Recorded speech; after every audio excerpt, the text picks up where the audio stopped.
Hello दोस्तों, मैं जय जयराम आपका अपने यूट्यूब चैनल के कोचिंग प्लस में बहुत बहुत स्वागत करता हूं। आज हम बात करेंगे स्वतंत्रता दिवस जो 15 अगस्त को प्रत्येक वर्ष मनाया जाता है। स्वतंत्रता दिवस क्यों मनाया जाता है, इसके पीछे क्या ऐतिहासिक कारण है और हमारे क्या कर्तव्य होना चाहिए, इसकी जानकारी एक अच्छे नागरिक होने के नाते हम सभी को होना चाहिए। इसी क्रम में मैंने इस वीडियो में कुछ जानकारी जुटाने का प्रयत्न किया है। कृपया वीडियो को पूरा देखें। आइए शुरू करते हैं। हमारा देश अंग्रेजी शासन के अधीन था।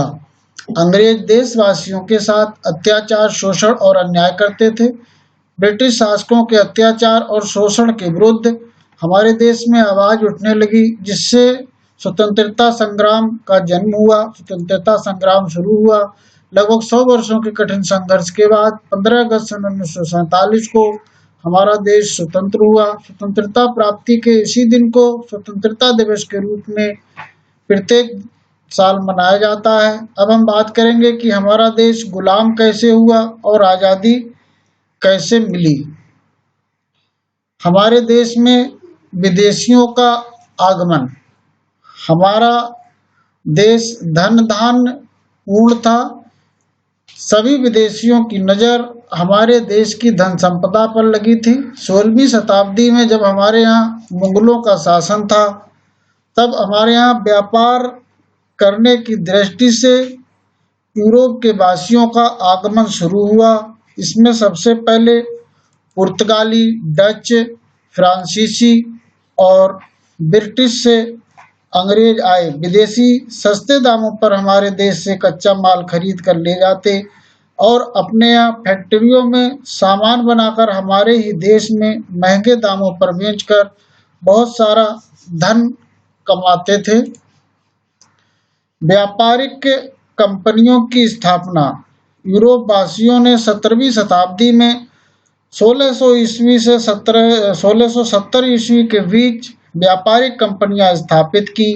व्यापारिक कंपनी का अर्थ होता है कि व्यापार में कई लोगों की हिस्सेदारी का होना। व्यापार में सभी लोग अपनी अपनी पूंजी लगाते हैं। लगाई गई पूंजी के अनुपात में मुनाफे को आपस में बांट लेते हैं।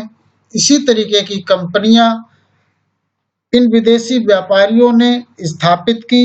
इनमें हॉलैंड में डच ईस्ट इंडिया कंपनी बनी, इंग्लैंड में ब्रिटिश ईस्ट इंडिया कंपनी बनी, फ्रांस में फ्रेंच ईस्ट इंडिया कंपनी बनाई गई और इन व्यापारिक कंपनियों के सहारे यहाँ व्यापार शुरू किया गया और अपने व्यापार को विदेशियों ने संचालित करने के उद्देश्य से उसका सफल संचालन के लिए हमारे देश में विभिन्न स्थानों पर व्यापारिक केंद्र स्थापित किए।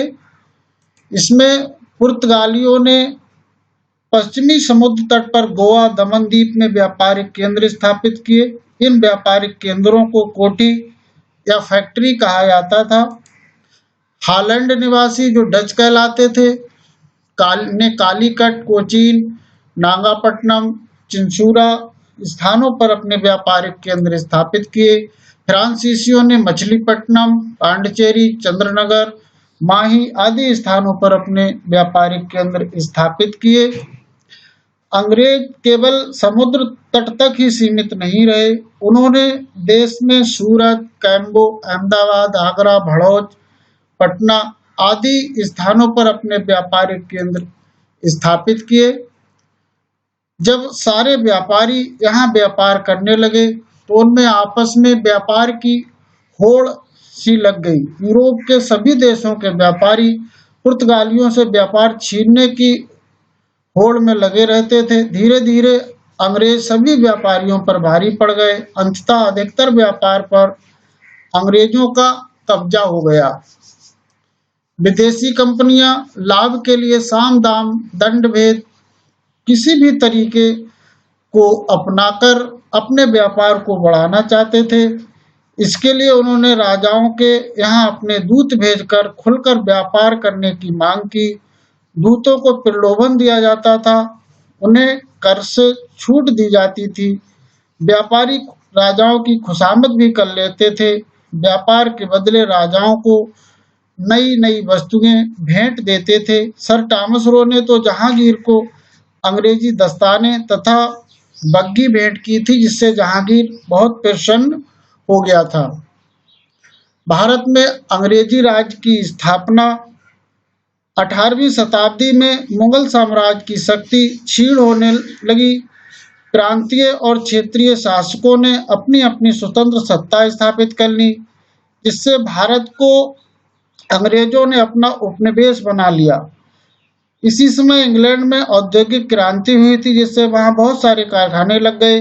अंग्रेज भारत से कच्चा माल अपने यहाँ ले जाते थे और वहां से उनकी वस्तुएं बनाकर हमारे देश में लाकर ऊंचे दामों पर बेचते थे। वे भारत से नील, पटसन, अफीम, गन्ना, चाय, कहवा आदि ले जाकर ऊंचे दामों पर बेचते थे। ये सब करने के लिए उन्हें भारत पर नियंत्रण रखने के लिए अपनी जो व्यापारिक केंद्र थे उनमें अधिकारी रखना शुरू कर दिए। अधिकारियों के साथ साथ वहां अपने सैनिक भी तैनात करने लगे और भारत में फूट डालो राज्य करो की नीति अपनाई।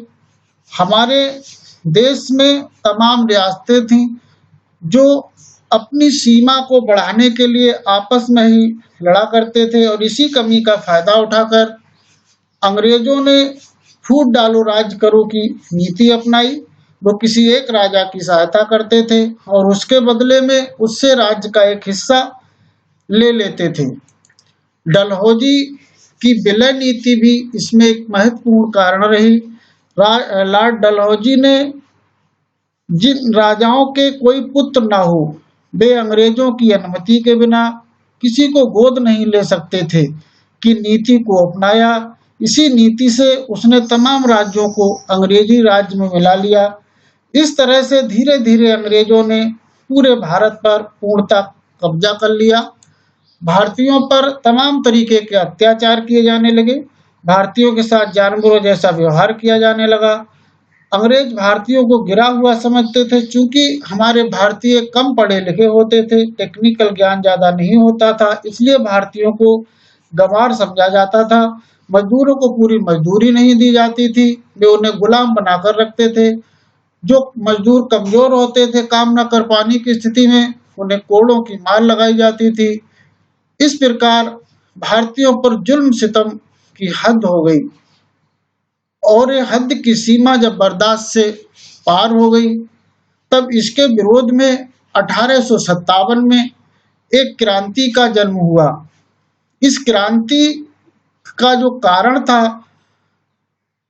वो ये थे कि सस्ते कच्चे माल को से जो चीजें तैयार होती थी वो उन्हें अंग्रेज उच्च दामों पर बेचते थे। कर बढ़ाने के कारण भारतीय जो वस्त्र उद्योग था बहुत प्रभावित हुआ। हमारे कुटीर उद्योग बहुत प्रभावित हुए। सेना से भारतीयों को हटाया गया। जो भारतीय सेना से हटाए गए वो अंग्रेजी शासन के दुश्मन हो गए। डलहौजी की विलय नीति से भी यहाँ के लोग क्षुब्ध थे। अंग्रेज भारतीयों के पिछड़ेपन के कारण उन्हें भारतीयों को नीची नजर से देखते थे। सेना में भारतीयों के साथ भेदभाव किया जाता था। सेना के उच्च पदों पर भारतीयों को भर्ती नहीं किया जाता था। जो सेना कारतूस का प्रयोग करती थी, उन कारतूसों पर सुअर और गाय की चर्बी लगी होती थी, जिन्हें मुंह से खोलना पड़ता था, जिससे हिंदू और मुसलमान दोनों सिपाही उनसे असंतुष्ट थे। ये आंदोलन पूर्णतः सफल नहीं हुआ। इसमें असफलता के कारण थे कि भारतीयों में उस समय समन्वय की भावना का अभाव था, क्योंकि हमारे यहाँ बहुत सी रियासतें थीं। योग्य और कुशल नेतृत्व का अभाव था। भारतीयों की तुलना में अंग्रेजों के पास अच्छे किस्म के हथियार हुआ करते थे, जबकि भारतीयों के पास अच्छे किस्म के हथियार नहीं होते थे। लेकिन इस आंदोलन के असफलता के बाद भी बहुत कुछ प्रभाव पड़ा। एक क्रांतिकारी के लिए एक रास्ता मिल गया। एक पुराने युग का अंत हुआ और नए युग का आरंभ हुआ। इसने अंग्रेजों की साम्राज्य की जड़ों को हिला के रख दिया।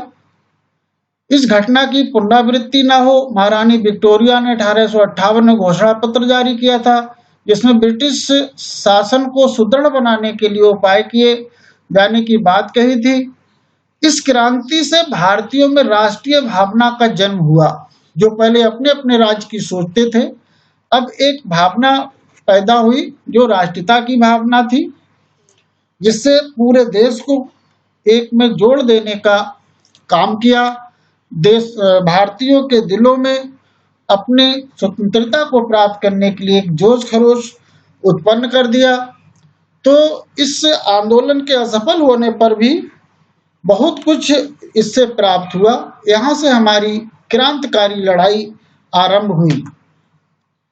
इसमें तमाम आंदोलन हुए। हमारे क्रांतिकारी दो दलों में बट गए। गरम दल बाल गंगाधर तिलक, लाला लाजपत राय, बिपिन चंद्र पाल। गरम दल का मत था कि स्वराज हमारा जन्म सिद्ध अधिकार है और जैसे भी हो इसे हम प्राप्त करके रहेंगे। नरम दल में दादा भाई नौरोजी, गोपाल कृष्ण गोखले, मदन मोहन मालवीय और महात्मा गांधी शामिल थे। दोनों दलों ने, नरम दल का उद्देश्य था कि इनका जो उद्देश्य अहिंसात्मक था। कुल मिलाकर दोनों दलों के समान सहयोग से हमारे क्रांतिकारियों के लिए एक नई ऊर्जा मिली। इसमें तमाम आंदोलन हुए। सत्याग्रह फरवरी 1919 में हुआ। प्रथम विश्व युद्ध में अंग्रेजों की सहायता के बावजूद भारत को आजाद नहीं किया गया। भारतीयों को एक विश्वास था, अगर हम अंग्रेजों की विश्व युद्ध में सहायता करेंगे तो इसके बाद वो हमें भारत को आजाद कर देंगे, लेकिन ऐसा नहीं हुआ। बल्कि और कांग्रेस की बढ़ती शक्ति को रोकने के लिए मार्च 1919 में रोलेट एक्ट पास किया गया, जिसके विरोध में फरवरी 1919 में सत्याग्रह आरंभ किया गया। इसके बाद असहयोग आंदोलन 1920 और 22 के बीच चला। 13 अप्रैल 1919 को जलियांवाला बाग में शांतिपूर्वक सभा कर रहे निहत्थे लोगों पर जनरल डायर ने गोली चलवा दी, जिससे हमारे हजारों बेकसूर भारतीय मारे गए। इसके विरोध में रविन्द्रनाथ टैगोर ने सर की उपाधि लौटा दी। अन्यायी शासन का सहयोग न करने का निर्णय लिया गया और महात्मा गांधी के नेतृत्व में असहयोग आंदोलन शुरू किया गया। इसमें ब्रिटिश शासन को पूरी तरीके से सहयोग न करने का निर्णय लिया गया। वकीलों ने वकालत छोड़ दी, अधिकारियों ने ऑफिस जाना छोड़ दिया, विद्यार्थियों ने स्कूल जाना छोड़ दिया। शांतिपूर्वक असहयोग करने की बात इस आंदोलन में करी गई। लेकिन इसी बीच चौरी चौरा कांड हो गया। उत्तर प्रदेश में चौरी चौरा नामक स्थान पर एक किसान साथी की मार का विरोध कर रहे लोगों ने जब थाने जाकर शिकायत की तो पुलिस ने उन पर गोलियां चला दी, जिससे नाराज होकर किसानों ने थाने में आग लगा दी। और इस घटना से दुखी होकर महात्मा गांधी ने 12 फरवरी 1922 को आंदोलन वापस ले लिया। इसके बाद लाहौर अधिवेशन 1929 में हुआ। 31 दिसंबर 1929 की रात्रि की 12 बजे तिरंगा झंडा लहराकर पूर्ण स्वराज की मांग की गई। सविनय अवज्ञा आंदोलन 1930। सामन कमीशन 1928 में किसी भारतीय को न शामिल किया गया था सामन कमीशन में, जिसके विरोध में सविनय अवज्ञा आंदोलन शुरू किया गया। इसी क्रम में दांडी यात्रा 12 मार्च 1930 को महात्मा गांधी के नेतृत्व में 78 साथियों के साथ साबरमती से आश्रम से दांडी के लिए एक यात्रा आरंभ की गई, जहां नमक बनाकर नमक के कानून को तोड़ा गया। आजाद हिंद फौज एवं फॉरवर्ड ब्लॉक संगठन सुभाष चंद्र बोस ने जर्मनी और जापान की सहायता से आजाद हिंद फौज की स्थापना की। उन्होंने जय हिंद और दिल्ली चलो को का नारा दिया। अंग्रेजों भारत छोड़ो 1942। 8 अगस्त 1942 को कांग्रेस ने एक विशेष अधिवेशन बुलाया। इसमें एक प्रस्ताव द्वारा अंग्रेजों से भारत छोड़ने को कहा गया।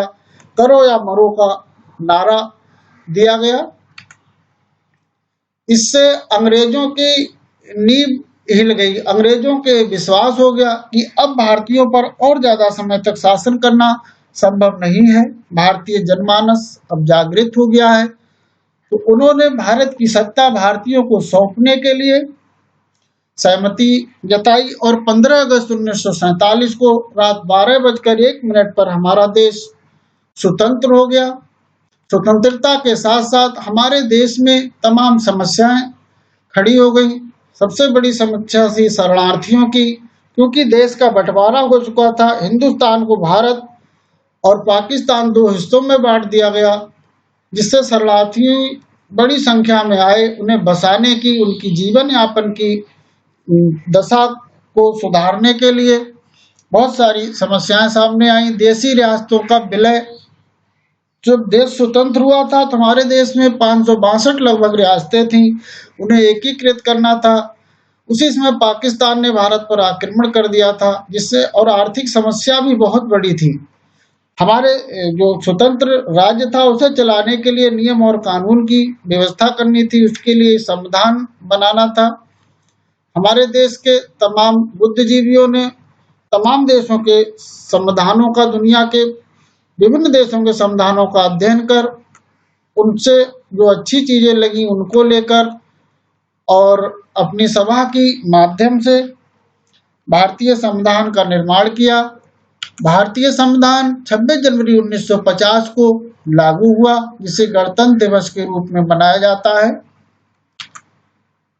आजादी के हीरो महात्मा गांधी, सुभाष चंद्र बोस, सरदार वल्लभ भाई पटेल, चंद्रशेखर आजाद, लाला लाजपत राय, बाल गंगाधर तिलक, राम प्रसाद बिस्मिल, जवाहरलाल नेहरू, रानी लक्ष्मीबाई, महाराणा प्रताप, गोपाल कृष्ण गोखले, बिपिन चंद्र पाल, खान अब्दुल गफ्फार खान आदि क्रांतिकारियों ने अपना सर्वस्व न्यौछावर कर दिया भारत को आजाद कराने के लिए। इनके लिए करोड़ों करोड़ों प्रणाम, करोड़ों करोड़ों धन्यवाद। हमारा कर्तव्य क्या है? हमें देश हित को सदैव ऊपर रखना चाहिए। जाति पात के भेदभाव से दूर रहकर हमेशा अपनी सोच देश हित में लगानी चाहिए। हिंदू, मुस्लिम, सिख, ईसाई सभी मिलकर हमेशा राष्ट्र हित के काम करें। जाति पाति के भावनाओं से ऊपर उठे।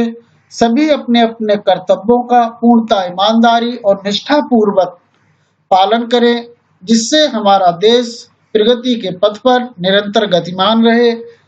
हमारा देश पूरे विश्व में एक शक्तिशाली देश के रूप में उभर कर सामने आए, जिससे आने वाले समय में बीते समय की पुनरावृत्ति ना हो सके। कोई भी विदेशी हमारे देश की तरफ गंदी नजर ना उठा के देख सके, इतना शक्तिशाली हम अपने आप को बनाएं, जो भरा नहीं है भावों से, बहती जिसमें रसधार नहीं, वो हृदय नहीं है पत्थर है, जिसमें स्वदेश से प्यार नहीं। जय हिंद, जय भारत।